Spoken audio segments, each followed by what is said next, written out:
चलो बच्चों, अस्सलाम वालेकुम। वापस आ गए हम लोग। ठीक है। अब इस सेशन में थोड़ी इंपॉर्टेंट बातें होंगी, इतनी देर हो गए।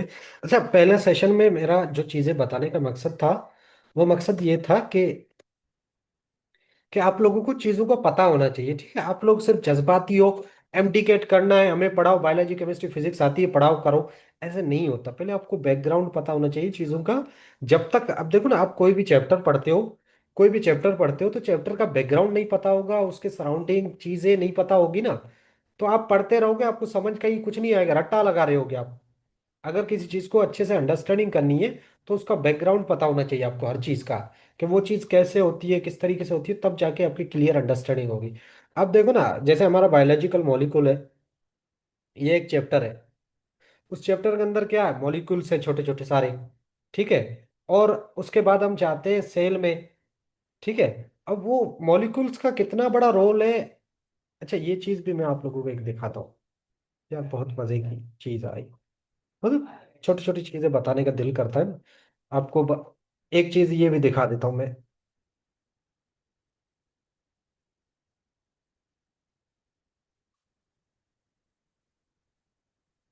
बाय।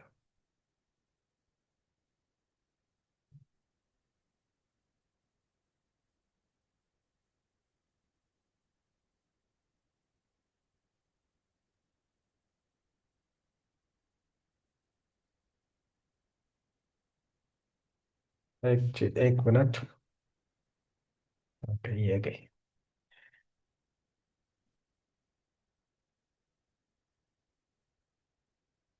अच्छा ठीक है, आपको ये शो हो रही है।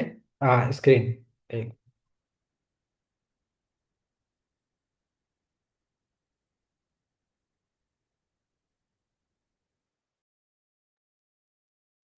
ठीक। अब इसमें आप देखो, इसमें आप देखो। यार ये एक तो इतने सही है।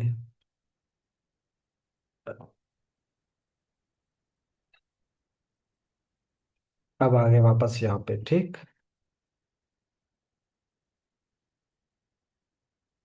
शो तो हो रही है ना स्क्रीन आप लोगों को। ठीक। अब देखो ये थोड़ी सी। अब ये देखो, देखो ना, ये अब पूरा बेसिक्स देखो, बेसिक्स। ये बेसिक्स है, ये आपका सेल है। ठीक है। सेल से क्रोमोसोम, क्रोमोसोम से डीएनए, डीएनए से न्यूक्लियोटाइड। अब ये पहला देखिए, ये बायो मॉलिक्यूल से स्टार्ट हो रहे हैं। यहाँ पर हमारे ये क्या आ रहे हैं, इसके बाद ये ऑर्गेनेल्स आ रहे। ऑर्गेनेल्स के बाद सेल आ रहे। और सेल के बाद आपको पता है सारी चीज़ें होती है, मैकेनिज्म होता है। तो आपको जब ये जो छोटे छोटे यूनिट्स है ना, अपना बायोलॉजिकल मॉलिक्यूल से, ये नहीं पता है, तो आप सेल की पूरी अच्छे से अंडरस्टैंडिंग कैसे कर पाओगे। आप लोग क्या करते हो, या रट्टा लगा रहे होते हो, mitochondria is the protein synthesis, फला फला फला, पता नहीं क्या क्या, ये लगोल्जी, वो रट्टा ही लगा रहे होते हो।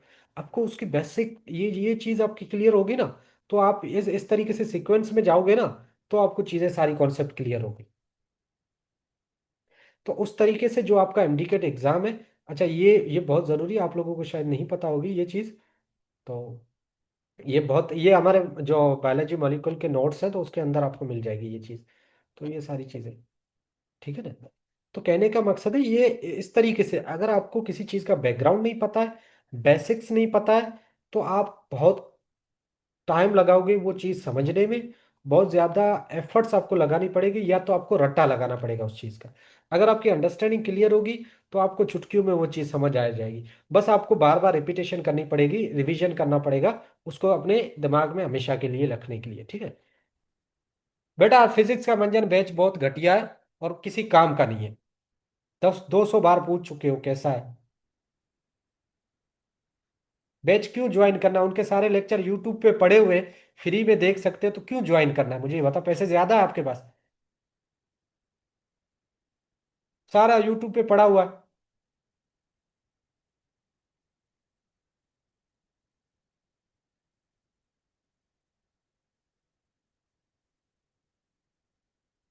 बेटा, आप लोगों को लोगों की सुननी है तो। बेटा, सब कुछ पड़ा हुआ है यूट्यूब पे, फजूल। लाजम फिजिक्स एंड मंजन के लिए बायो क्यों यूज करो, फिजिक्स के लिए यूज करो।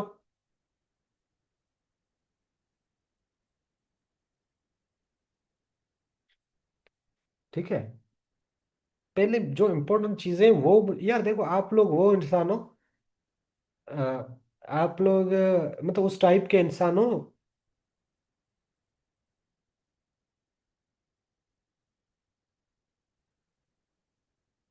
किस टाइप के, मुझे अच्छा एग्जाम्पल याद नहीं आ रहा।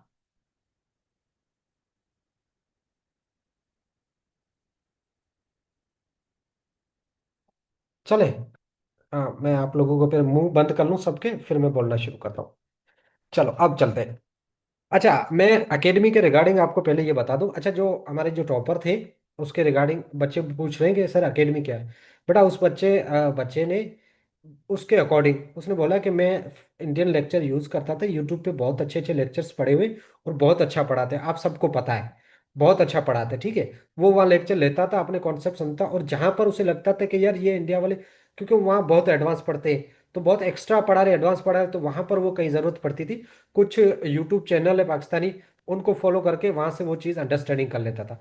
देखो फिजिक्स के लिए अब सुन लो, फिजिक्स के लिए फिजिक्स का मंजन यानी सर बिलाल जिया के लेक्चर सुन सकते हो, बेहतरीन लेक्चर होते हैं, ठीक है। अगर ज़्यादा अच्छी अंडरस्टैंडिंग है तो इनके सुन सकते हो, या तो फिर आपको इंडियन लेक्चर्स मैं दूंगा, कुछ प्रीमियम लेक्चर्स है, तो वो भी आप ले सकते हो। आप जिस टाइप के हो, मेहनत करने वाले, तो वो बेहतरीन होंगे।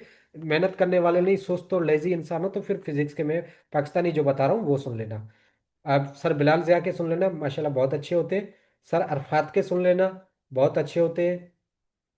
और इसके अलावा फिजिक्स का और कौन होगा, बस यही दो है आई थिंक। और फिजिक्स इन सेकंड्स के सर मुदस्सर ज़िया के, फिजिक्स इन सेकंड्स के, ये सुन लेना, ये भी बहुत अच्छे लेक्चर्स होते हैं, ठीक है। तो ये सुन लेना आप लोग। तो आपको अगर पाकिस्तानी आप है, या अंडरस्टैंडिंग अपनी फिजिक्स को न्यूमेरिकल्स करने, तो आपसे रिक्वेस्ट यही होगी कि मैं जो इंडियन लेक्चर्स दूंगा थोड़े एडवांस लेवल के, आप लोगों ने वो करने, आपके उससे कॉन्सेप्ट बहुत अच्छे हो जाएंगे। लेकिन सुस्त है तो फिर ये जो पाकिस्तानी बता रहा हूँ ये सुन लेना, ठीक है, समझ आई। केमिस्ट्री के लिए पाकिस्तान की बात कर रहा हूँ, सर वाजिद अली कॉम्बो वेक एकेडमी माशाल्लाह बहुत अच्छा है, ठीक है, बहुत अच्छा है वेक। सर नसीम जुल्फकार, ये कहीं कहीं बहुत अच्छे हैं, ठीक है, हर जगह नहीं, कहीं कहीं बहुत अच्छे हैं, ठीक। और किसके, और कौन से टीचर है यार, मुझे जहन में नहीं आ रहे फिलहाल।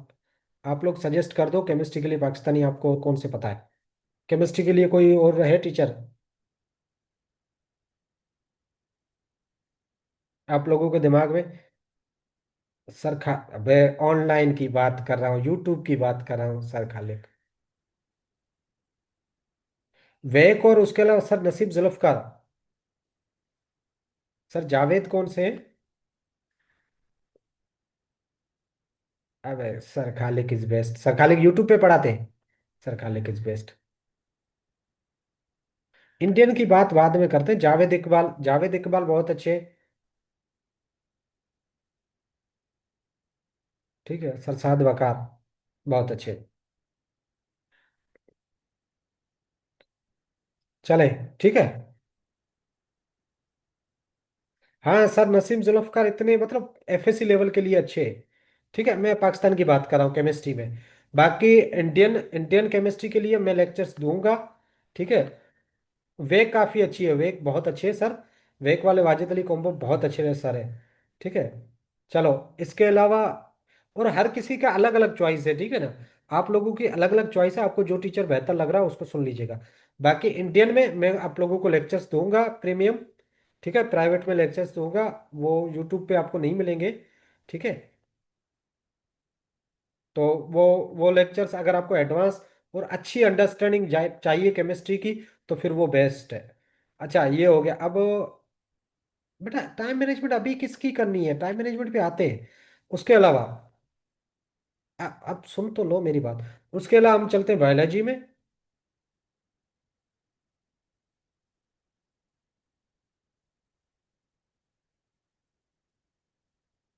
अब सुन लो, अगर और उसके अलावा बायोलॉजी के लिए एमडी के चैंपियन जो मेरी डॉक्टर देवी है, स्कैन की है, अब वो अलग से यूट्यूब पे चैनल देती है, तो उनके एमडीकेट चैंपियन के लेक्चर आप ले सकते हो, बहुत अच्छे हैं, ठीक है, अंडरस्टैंडिंग के लिए।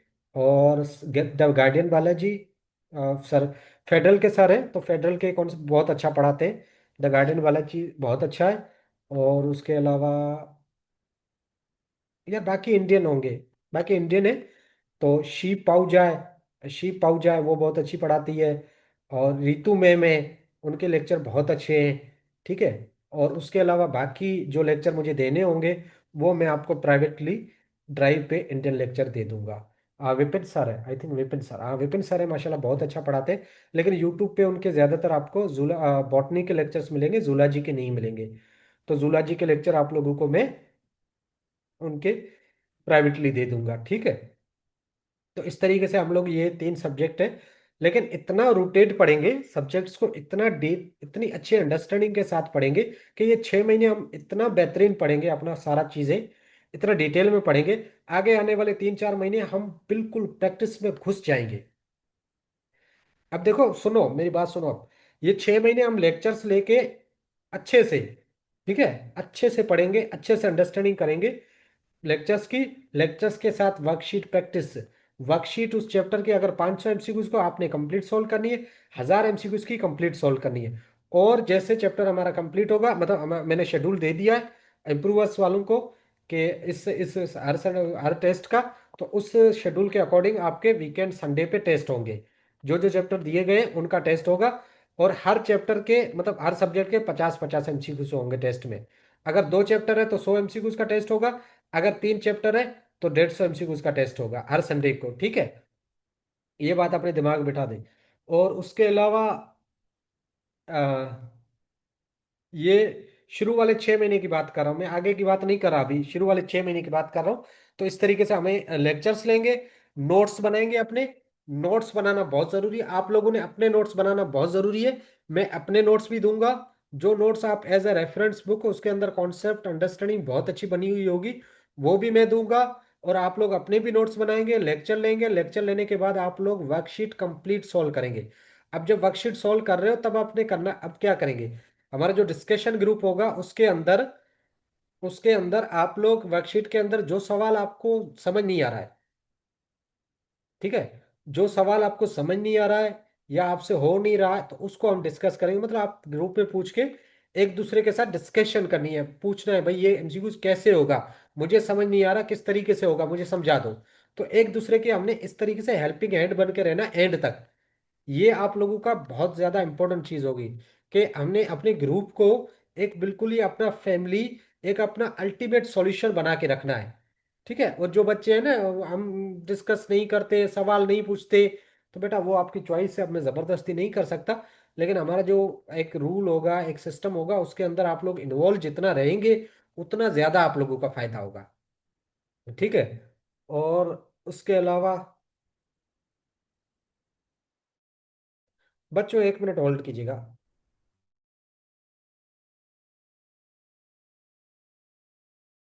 और कमेंट्स, चेट ऑन है, आप कुछ भी पूछ सकते हो अभी जितना बोला उसके रिगार्डिंग।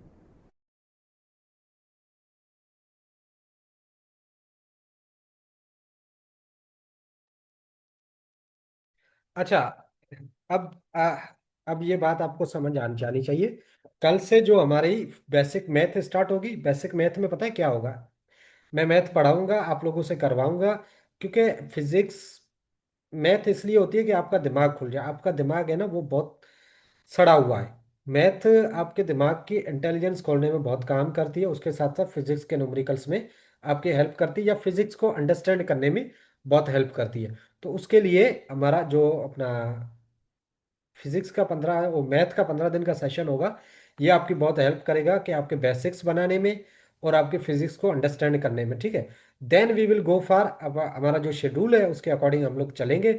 जो फ्रेशर बच्चे हैं और जो इम्प्रूवर बच्चे, दोनों के सेशन कल से मैथ का होगा। मैथ का सेशन हम कोशिश करेंगे इस टाइम रखें जिस टाइम सारे बच्चे फ्री हो, कोई भी बच्चा बिजी ना हो, किसी भी बच्चे के लिए मुश्किल ना हो। ठीक। तो ये आप लोगों को पता होना चाहिए। अब वो कौन सा टाइम है हम लोग ग्रुप में डिसाइड कर लेंगे। अब आता है रूटीन पे। अब रूटीन पे आता है, रूटीन बहुत इंपॉर्टेंट होता है। जो बच्चे फ्रेशर हैं, अकेडमी जाते हैं, ठीक है, या यूनिवर्सिटी जाते हैं, उनके लिए मेरे पास कोई रूटीन नहीं है, क्योंकि हर किसी की अलग अकेडमी अलग है। आप लोगों से फिर इतनी रिक्वेस्ट होगी, आप लोगों ने 6 घंटे, आपकी अकेडमी हो, यूनिवर्सिटी हो, कुछ भी हो, उस सारे लेक्चर वेक्चर सब कुछ छोड़ के उसके अलावा आपने 6 घंटे घर पे सेल्फ स्टडी करनी है। सेल्फ स्टडी में समझते हो, जिसमें लेक्चर नहीं आते सेल्फ स्टडी में, सेल्फ स्टडी में आता है आपने बुक पढ़ना है, नोट्स बनाने, एमसीक्यू सोल्व करने, इसको सेल्फ स्टडी बोलते हैं। जो एकेडमी में पढ़ाया उसको रिवाइज किया, ठीक है, उसकी प्रैक्टिस की, इसको सेल्फ स्टडी बोल रही। तो आपके लिए मेरे पास कोई रूटीन नहीं है, आप लोगों ने फिक्स 6 घंटे डेली बेसिस पे अपनी सेल्फ स्टडी करनी है। और जो नहीं करेगा उस पे, जिस दिन जो 6 घंटे सेल्फ स्टडी नहीं करेगा उस पे 100 रुपीज जुर्माना लगेगा। 100 रुपीज का जुर्माना लगेगा। अब मुझे कैसे पता लगेगा? आई विल गो फॉर, क्योंकि आप में से बहुत सारे बच्चे अपने पेरेंट्स के थ्रू रजिस्टर हुए, तो मेरे पास आपके पेरेंट्स का भी कांटेक्ट है। तो आप लोगों ने पढ़ना होगा। नहीं पढ़ोगे तो मैं आपके पेरेंट्स के थ्रू आपके ऊपर दंडी चार्ज करवा सकता हूं, तो मेरे पास इतना पावर है। समझे? आपके घर में अगर कोई भी फैमिली है, सिबलिंग्स है, ब्रदर है, फादर है, कोई भी है, मेरे पास किसी ना किसी का कांटेक्ट होना चाहिए, ताकि मैं उनसे कांटेक्ट करके आप पे नजर रख सकूं, आपकी अकाउंटेबिलिटी ले सकूं कि वाकई में आप पढ़ रहे हो या नहीं। आप बस ऐसे ही मुझे पागल बना रहे हो या चीटिंग करके इसको लेके आ रहे हो। तो उस वजह से मुझे आप लोगों की प्रॉपर अकाउंटेबिलिटी चाहिए। 6 घंटे जो फ्रेशर की बात कर रहा हूँ, इम्प्रूवर्स पे अब आता हूँ, सेल्फ स्टडी के चाहिए मुझे। समझ आई बात? और दूसरी बात, अब आते हैं इम्प्रूवर्स पे। अगर ऐसे बच्चे जो ऑनलाइन पढ़ते हैं, ठीक है, और कहीं एकेडमी वगैरह नहीं जाते, तो उनके लिए वो इम्प्रूवर्स वाला शेड्यूल फॉलो कर सकते हैं।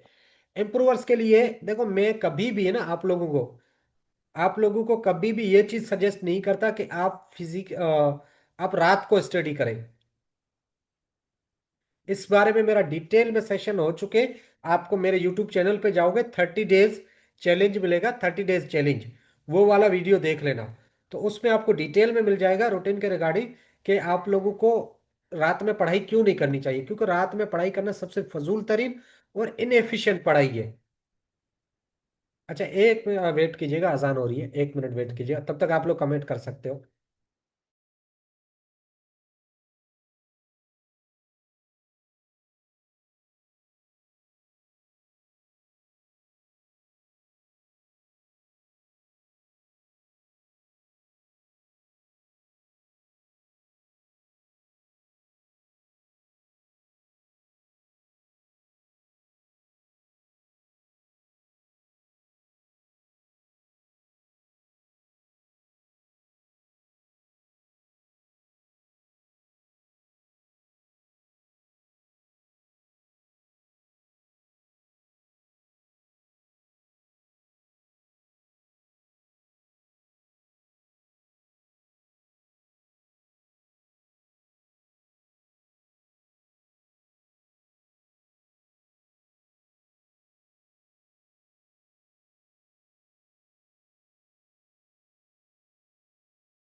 अच्छा बेटा, आपका अगर गैलेक्सी गैलेक्सी हो गया हो तो आप, हम सेशन अब स्टार्ट करें दोबारा। बेटा फ्रेशर आप लोग हैं ना, कितने भी होशियार हो, ये जो आपकी हरकतें हैं ना, इंशाल्लाह अगले साल मेरा बैच भरवाएंगे। ये जो आप होते हैं ना, कहाँ से पढ़ रहे हो, किस से पढ़ रहे हो, कौन सी एकेडमी से हो, क्या हो, यही हरकतें आप लोगों को ना लेके डूबेंगी। और अगले साल मेरी बैच में सेशन इंशाल्लाह फुल होगा।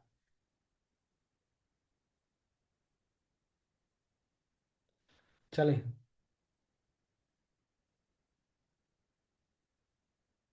ठीक है ना, आप लोगों को मैं बता दूं, ये फ्रेशर की यही तो गलतियां होती है। फ्रेशर पता है क्या करते हैं? एक तो ग्रुप्स के अंदर फजूल चीजें बहुत होगी। अच्छा इसका टेस्ट करो, ये बहुत अच्छा है मैंने किया, और इस सर से पढ़ो, मैं मेरी एकेडमी के सर बहुत अच्छा पढ़ाते हैं, तुम फजूल में पढ़ रहे हो, फला यूट्यूबर अच्छा है, फला एकेडमी ये। उनका फ्रेशर का पूरा साल इन इन इन बेवकूफियों में गुजरता है। भाई तुम्हारा क्या जा रहा है भाई? तुम अपनी पढ़ाई करो, अपनी मेहनत करो, तुम फजूल में क्यों लगे हुए चिमचागिरी करने में? और कुछ लोग होते, अच्छा अमरकोट से कौन सा है, कराची से कौन सा है, फलां से फलां एकेडमी से कौन सा है, फलां एकेडमी, फिर उसके साथ प्राइवेट में लग जाते। और ऐसे करके पूरे साल का बेड़ा गर्क, और फिर बैठे होते। खुदा के लिए, ये हरकतें करने वाले कसम से मैंने किसी को नहीं देखा सिलेक्शन होते हुए। सिलेक्शन में हमेशा वही होता है जो अपनी खामोशी से, अपने काम से काम, जितनी जरूरत होती है उतना बोलता है, उतना पूछता है, उतनी पढ़ाई करता है। ये फजूल हरकतें करके आप अपने दिमाग में एक्स्ट्रा गंदगी डाल रहे हो, तो ना डाले बेहतर है। ये फ्रेशर के लिए मेरी रिक्वेस्ट है। ठीक है। अब आ रहे हैं इम्प्रूवर्स के रूटीन पे। अच्छा इम्प्रूवर्स का रूटीन में ये गाइडेंस दे रहा था कि आप लोगों ने रात की पढ़ाई नहीं करनी है। और बहुत सारे बच्चों को लगता है रात को बहुत सुकून होता है, डिस्टरबेंस नहीं होती, ये आपकी सबसे बड़ी गलती है। सुकून होता है, लेकिन इंसान जो है ना, बायोलॉजिकल क्लॉक, बायोलॉजिकल रिदम आपने पढ़ा है बायोलॉजी के अंदर। हमारे हार्मोन्स है ना, हमारे हार्मोन्स बॉडी के अल्लाह ताला ने इस तरीके से बनाए, वो टाइम के हिसाब से, सनलाइट के हिसाब से, मतलब उनकी सिक्रेशन होती है और उनकी चीजें होती है। और आप लोग नेचर के खिलाफ, यार मैं नहीं बोल रहा कि रात को पढ़ के कोई बच्चा सिलेक्ट नहीं हो सकता, मैं ऐसा नहीं बोल रहा। ये हमारा जो एग्जाम है ना, ये ना पढ़ के भी सिलेक्ट हो सकते हो, एमडी जिस लेवल का हो रहा है, तो उसको आप छोड़ दो। लेकिन मैं एक रियलिटी की बात कर रहा हूँ, the way our mind works, हमारा जो ब्रेन जिस तरीके से काम करता है ना, उसकी मैं बात कर रहा हूँ। तो रात के टाइम कुछ हार्मोन से काम नहीं करते। कहते हैं ना, एक चीज मैं बताऊं आप लोगों को कि पूरा नेचर है ना, पूरी ये दुनिया जिस तरीके से बनी हुई है, अगर इस दुनिया में एक सेकंड भी अगर आगे पीछे हो जाए ना, एक सेकंड, एक सेकंड तो छोड़ो, अगर ऑक्सीजन के जो मॉलिक्यूल है ना, चार ऊपर नीचे हो जाए ना, सिर्फ चार ऑक्सीजन के मॉलिक्यूल ऊपर नीचे हो जाए ना, पूरी दुनिया, पूरा यूनिवर्स तबाह हो सकता है। अगर एक सेकंड भी आगे पीछे हो जाए ना, तो आपको अंदाजा नहीं है पूरी दुनिया पे कितना बड़ा इंपैक्ट पड़ सकता है उसकी वजह से। कितना टेम्परेचर बढ़ सकता है, कम हो सकता है, सोच भी नहीं सकते आप लोग। तो नेचर इतनी नाजुकी सी पूरा यूनिवर्स बनाए हुए है अल्लाह ताला ने, और आप लोग उसमें तो स्मार्ट बनने की कोशिश कर रहे होते हो। ये बायोलॉजिकल रिदम जिस तरीके से हमारी बॉडी में बनाया हुआ है, हमारे hormone, sunlight, days hours, night hours, ये जिस तरीके से चीजें बनाई हुई है ना, उसकी हर चीज की इतनी कमालियत है कि आप लोगों के पास उस चीज का कोई इलम ही नहीं है। ठीक है। तो इसलिए मैं रिक्वेस्ट करता हूँ कि रात हमारा जो आप पढ़ोगे कहीं से भी, हमारा जो माइंड है ना, रात को जैसे ही 10 बजे के बाद हमारा माइंड की एफिशिएंसी बिल्कुल लो हो जाती है। 1-2 बजे के बाद हमारे माइंड की एफिशिएंसी बिल्कुल ड्राई होती है। आप कितना भी पढ़ लो, पूरी पूरी रात पढ़ो, आपको कोई फर्क नहीं पड़ेगा चीज़ों का। रात के ये जो घंटे होते हैं, इनमें पढ़ लो, कितना पढ़ लो, कितनी मेहनत से पढ़ लो, आपको लग रहा होगा बहुत सुकून है, बहुत मजे से पढ़ रहे हैं, बहुत अच्छा है। कुछ दिन के बाद दिमाग में ऐसे होगा जैसे कुछ है ही नहीं, कि ये चीज कभी देखी ही नहीं, ऐसे दिमाग में फील हो रहा होगा। क्योंकि रिटेंशन पावर बिल्कुल जीरो होता है इस इन वक्त में। और जैसे सुबह के 4-5 बजे स्टार्ट होता है, सुबह का जैसे 4-5 स्टार्ट होता है, मॉर्निंग स्टार्ट होती है, उस वक्त आपका सडनली आपके माइंड का पावर 100% हो जाता है। जैसे ना 12 पे आके रात को जीरो हो जाता है वॉच का, घड़ी का, और जीरो के बाद टाइम स्टार्ट होता है, वैसे ही रात के 3 बजे के बाद हमारा माइंड जीरो होता है, 3-4 बजे के बाद, 4:30-5 बजे के बाद हमारा माइंड एकदम से 100% एफिशिएंसी पे चला जाता है। तो सुबह अर्ली मॉर्निंग जो लोग पढ़ते हैं, 4 बजे, 5 बजे, 6 बजे, दुनिया की आप जाके रिसर्च कर लो, दुनिया की रिसर्च कर लो। इवन बुक लिखा हुआ है, 5 AM क्लब के नाम से बुक लिखा हुआ है, 5 AM क्लब के नाम से बुक लिखा है क्यों लिखा है? किसी ने 12 AM, 1 AM, 3 AM तो नहीं लिखा। और 3 AM के बारे में लोग बोलते हैं, मतलब साइंस बोलती है, साइकोलॉजी बोलती है, it's a time for our thinking. 12, 1, 2 बजे रात को हम लोग अवर थिंकिंग ही कर रहे थे, फजूल चीजें सोच रहे होते हैं। तो उस टाइम ये बैठ के पढ़ाई करना एक one of the worst thing है। आप लोगों ने पढ़ाई करनी है अपनी, सुबह 4, 5 बजे, 6 बजे उठ के नमाज इबादत जो भी करना है वो करके अपने रूटीन पे बैठ जाए।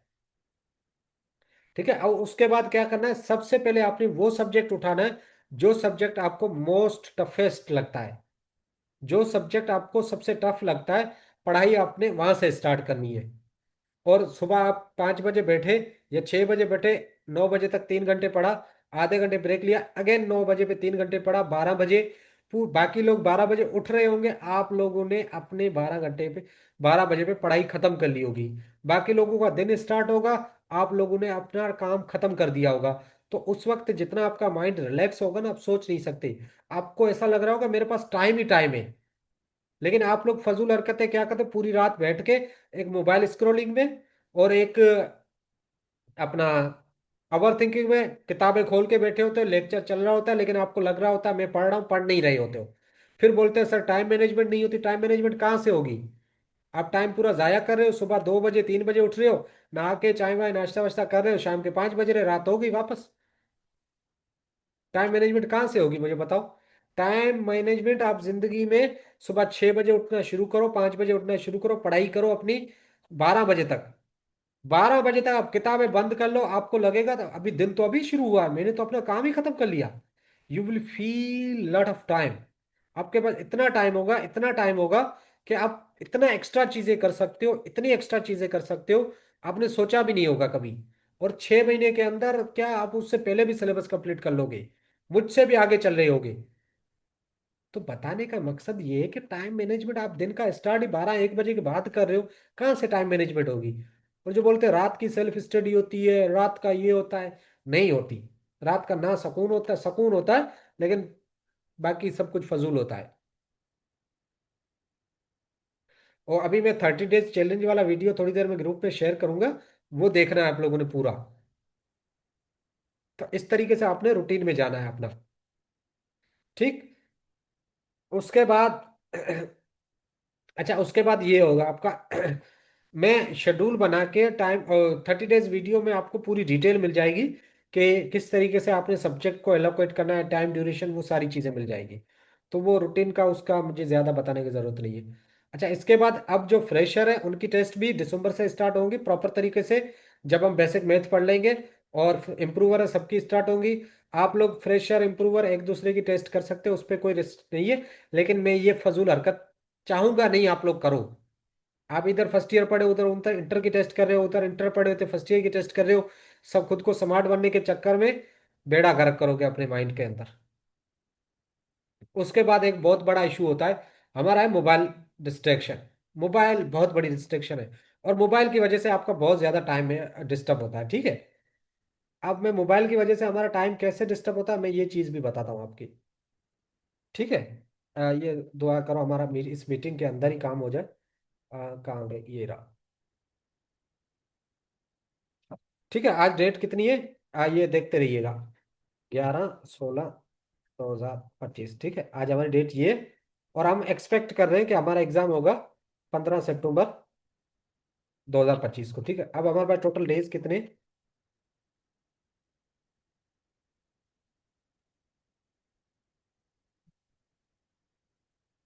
हमारे पास है, ओहो सॉरी, क्या कर लिया मैंने,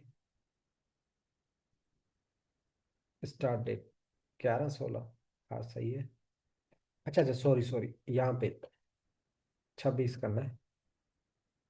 ठीक है, अब मैं बताता हूँ स्टार्ट डेट। हमारे पास मतलब 299, 300 लगभग दिन है। ठीक है। मतलब इसको अगर हम डिवाइड करें, डिवाइड बाय 30 करें, तो हमारे पास लगभग 10 महीने है। ठीक है। हमारे पास कितने महीने? 10 महीने, 10 मंथ डेज है। ठीक। समझ आई बात? अब आप एग्जाम्पल लो, रोज के आप दिन के कितने घंटे जाया करते हो? 4 घंटे। 4 आवर्स अपना स्क्रीन टाइम देख लीजिएगा। मोबाइल में आप 4 घंटे जाया करते हो, कितने घंटे जाया करते हो? 4 घंटे जाया करते हो। ठीक। एक दिन होता है पूरा, 24 घंटों का दिन होता है। 24 घंटे का दिन होता है जिसमें आप 7 घंटे सोने के निकाल लो। 7 घंटे कितने सोने के, और 3 घंटे हम लोग बाकी चीजों के करते, 10 घंटे गए। हमारे पास बाकी कितने बचे, घंटे बचे? 14 घंटे। 14 घंटे के अंदर हमें लेक्चर लेना है, एकेडमी जाना है, क्लासें करनी, सब कुछ करनी है। 14 घंटे के अंदर करनी है, ठीक है। जिसमें आप 4 घंटे क्या कर रहे हो, जाया कर रहे हो, क्या कर रहे हो? मोबाइल पे। 3-4 घंटे आपका अल्टीमेट टाइम है ही है मोबाइल यूज करने का, फजूल। व्हाट्सअप का, इंस्टाग्राम का, यूट्यूब का, स्नैपचैट का फजूल टाइम है। करोगे, ठीक है। अब हम इसको करते 14 मल्टीप्लाई करते, और 4 को मल्टीप्लाई करते 299 से, ठीक। कितने हो रहे? 1100, 1196 आवर्स हो रहे हैं। कितने आवर्स हो रहे हैं? 1196 आवर्स हो रहे हैं। मैथ जिसकी वीक है उसको जल्दी समझ नहीं आएगा। अब हम इसको क्या करेंगे, डिवाइड करेंगे 14 से। किससे डिवाइड करेंगे? 14 से। तो इसको हम लगभग 85 डेज ले सकते हैं। आपके पास टोटल दिन कितने, और उसमें से आपने 85 डेज जाया कर दिए, बाकी कितने दिन बचे? 214 दिन।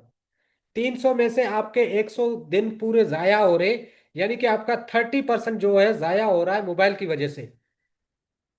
हो रहा है या नहीं हो रहा है? और 214 में से कम 20 दिन ऐसे होंगे जो आप लोग एक्स्ट्रा ऑफ कर दोगे किसी भी रीजन की वजह से। ठीक है। अब अगर हम एक्स्ट्रा 20 दिन और लगा ले, ठीक है, कितने दिन में? 194। अब इसको डिवाइड करेंगे, डिवाइड बाय 30। कितने दिन बचे आपके पास? साढ़े साढ़े 6 महीने। 10 महीनों से आपके 4 महीने चले गए। इतना बड़ा नुकसान करते हो आप मोबाइल की वजह से अपनी प्रिपरेशन में। फिर बोलते हैं सर हमसे सिलेबस सही से कवर नहीं हुआ, हमने लेक्चर तो लिए, पढ़ाई तो की, प्रैक्टिस नहीं कर पाए। जयान देखो अपना। बेटा आप लोगों को लगता है 24 घंटे, 24 घंटे आपके पास नहीं होते। आपके पास 12 से 13 घंटे होते हैं जिसके अंदर आपने पढ़ाई करनी होती है। मैक्सिमम 14 घंटे होते हैं जिसके अंदर आपको लेक्चर, क्लासेस, अकेडमी सब कुछ करना होता है। तो इन चीजों पे जब आप सही से काम करोगे, मैनेजमेंट में रहोगे, तब चीजें काम करेगी ना। अगर कुछ नालायक ऐसे होते, एक हफ्ता पढ़ के 3-4 दिन ऑफ ले लेते, जो कंसिस्टेंसी के साथ नहीं चलते, उसके पास तो 3 महीने, 2 महीने बचते, 3 या 4 महीने बचते पढ़ने के लिए। और वो बोलते सर हमारी प्रिपरेशन नहीं हुई, हमने तो पढ़ा था। 2 महीने पढ़ के बोलते हमने तो पढ़ा था, उखाड़ लिया था सब कुछ। कहाँ से उखाड़ोगे? हम कम से कम 6 महीनों में, मतलब मई तक अपना सिलेबस कंप्लीट करें। उसके बाद हम एक रिवीजन करें, सेकंड रिवीजन करें, थर्ड रिवीजन करें। 3 से 4 बार हम रिवीजन करें सिलेबस कंप्लीट करने के बाद। तब जाके हमारे दिमाग में सब चीजें घुसी रहेगी। वरना इतने सारे यूनिट, इतने सारे फार्मूलाज, इतने सारे कॉन्सेप्ट कैसे बैठेंगे? हम 30 से 40 हजार एमसीक्यूज की प्रैक्टिस करेंगे। 40 हजार एमसीक्यूज की प्रैक्टिस करेंगे, कम से कम 6 रिवीजन।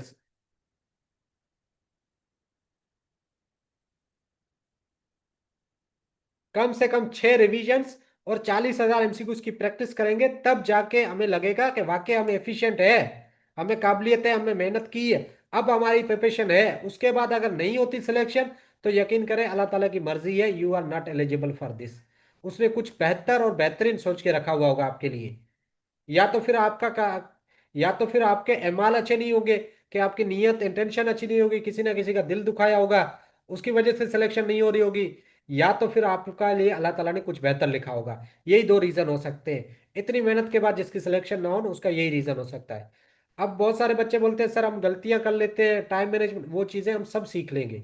ये पूरा प्रोसेस है ना, 10 महीने का, इसके अंदर इतनी चीजें आप लोग सीख लोगे। आपको कितने बड़े हाई कॉम्पिटेटिव एग्जाम, कितने बड़े प्रेशर एग्जाम में बिठा दिया जाए, आप उसमें क्रैक कर लोगे।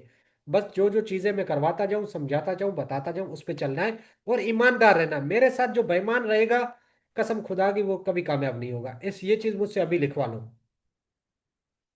अभी मीटिंग खत्म होने वाली है, ठीक है। बाकी मैं कमेंट ऑन कर देता हूँ। ये ऑनेस्टली बता रहा हूँ, आप लोगों को मजाक लग रहा होगा। जिसने मुझसे बेईमानी की वो जिंदगी में कभी कामयाब नहीं होगा। मतलब एमटी कैट एग्जाम में तो कभी नहीं होगा। This is 100% true thing. और इट्स रियली। और बहुत सारे बच्चों ने लास्ट ईयर ट्राई किया था। बहुत सारे बच्चों ने तो सारी चीजें, या मैं चाह रहा हूँ एक